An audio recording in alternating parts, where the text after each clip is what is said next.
22 फरवरी 1970 John गिलपिन नाम का एक नया नवेला फोटोग्राफर कई घंटों से सिडनी एयरपोर्ट में प्लेन की तस्वीरें निकल रहा था। लेकिन उसको नहीं पता था कि उस दिन वो एक ऐसी तस्वीर खींचने वाला है जो कि इतिहास के पन्नों में दुनिया की सबसे दुर्लभ तस्वीरों में से एक होने वाली है। वो देखता है कि जापान एयरलाइन का plane Douglas DC-8 take off कर रहा था। फोटोग्राफर एक के बाद एक प्लेन की अच्छी तस्वीरें खींचने की कोशिश करता है। ना ही उसका ध्यान था कि उसने क्या तस्वीरें ली है, ना ही वो देख पा सकता था, क्योंकि कैमरा पुराने जमाने का होने के कारण कैमरा रोल से फोटो प्रिंट होने में वक्त लगता है। इसी वजह से वो घर जाने के लिए रवाना होता है।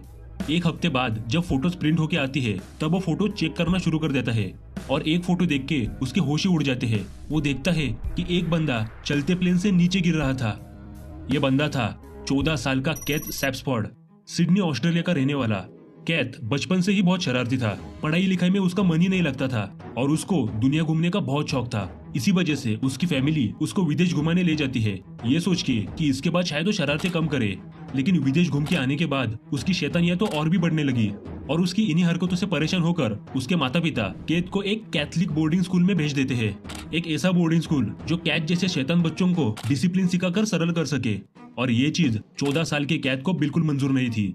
इसी वजह से सिर्फ 2 हफ्ते बाद ही कैथ बोर्डिंग स्कूल से भाग जाता है। सिडनी जैसे बड़े शहर में केथ के पास ना ही पैसा था, ना ही खाने को खाना, यहाँ तक कि उसके पास बदलने को कपड़े भी नहीं थे। कुछ दिन खाली पेट रास्ते पे सोने के बाद उसको पता लग गया था कि उसके पास सिर्फ 2 रास्ते हैं।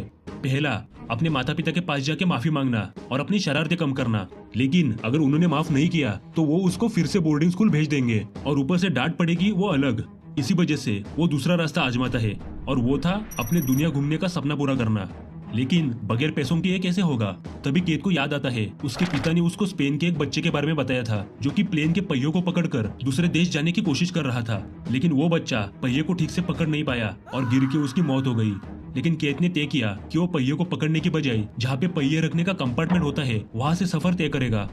इसी वजह से वो सीधा सिडनी एयरपोर्ट चला जाता है। 1970 साल में सिक्योरिटी बहुत कम होने के कारण कैथ सिर्फ फेंस कूदकर रनवे तक पहुंच पाया और वो देखता है उसके सामने डगलस DC-8 प्लेन था जो कि रनवे में टेक ऑफ करने के लिए रेडी हो रहा था और उसके पहिए का कंपार्टमेंट भी खुला था। इसी वजह से बिना सोचे समझे केथ उस कंपार्टमेंट में जाके छुप जाता है। लेकिन इस कंपार्टमेंट में सफर करना इतना आसान था नहीं। पहली बात तो वहाँ पे कोई लाइट नहीं होती। अगर आपने अपने हाथ पैर गलत जगह पे रखे तो प्लेन के पहिए प्लेन के अंदर जाते वक्त आपको कुचल सकते हैं। इसके अलावा पहिए रखने का कंपार्टमेंट बिल्कुल भी इंसुलेटेड नहीं होता। इसी वजह से जैसे जैसे प्लेन ऊपर चला जाता है वैसे वैसे वहाँ पे ठंड बढ़ने लगती है और बढ़कर -63 डिग्री पे पहुंच जाती है। इतनी ठंड तो अंटार्कटिक में भी नहीं होती। इसी वजह से आपको हाइपोथर्मिया होके आपकी जान भी जा सकती है।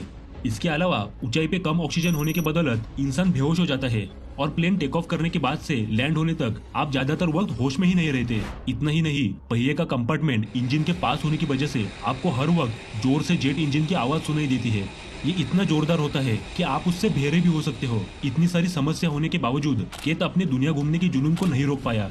उसको तो ये भी नहीं पता था कि जिस प्लेन में वो बैठा था वो ऑस्ट्रेलिया से 8000 किलोमीटर दूर जापान जा रहा है। कुछ वक्त कंपार्टमेंट में बैठने के बाद कंपार्टमेंट बंद हो जाता है और प्लेन टेक ऑफ करना शुरू कर देता है।